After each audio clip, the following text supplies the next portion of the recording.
there's a different language when it comes to the heart.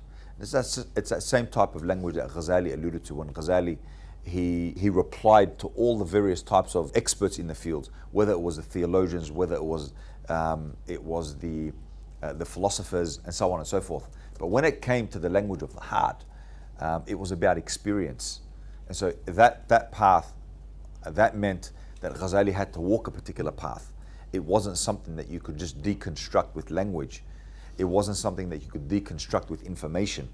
It was the language of the heart, and that has no intellectual language, if you like.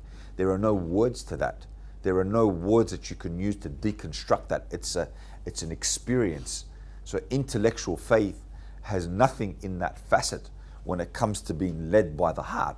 If it were the case that intellectual faith were to be the thing that would in essence nurture God's love in the heart, if that was the case and it was all based on intellectual faith, then the reality is that all the people in the world, such as the Orientalists, they would be first and foremost heading the charge in having that love in their hearts for God, if that was the case, if it was about intellectual faith. But it's not about intellectual faith.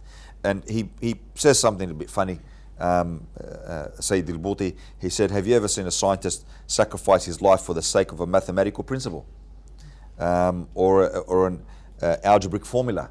Have you ever seen that to be the case? And it's never been the case. It's not based on some type of intellectual thought bubble or intellectual faith, but rather something that is felt in the heart.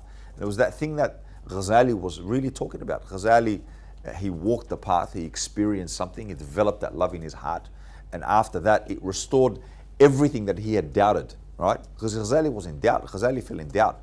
He began not only to doubt what he had stored in his mind, but he also began to doubt his senses. So how can I even rely on my senses? Even the senses were called into suspicion here. He was suspecting everything. He was doubtful of everything.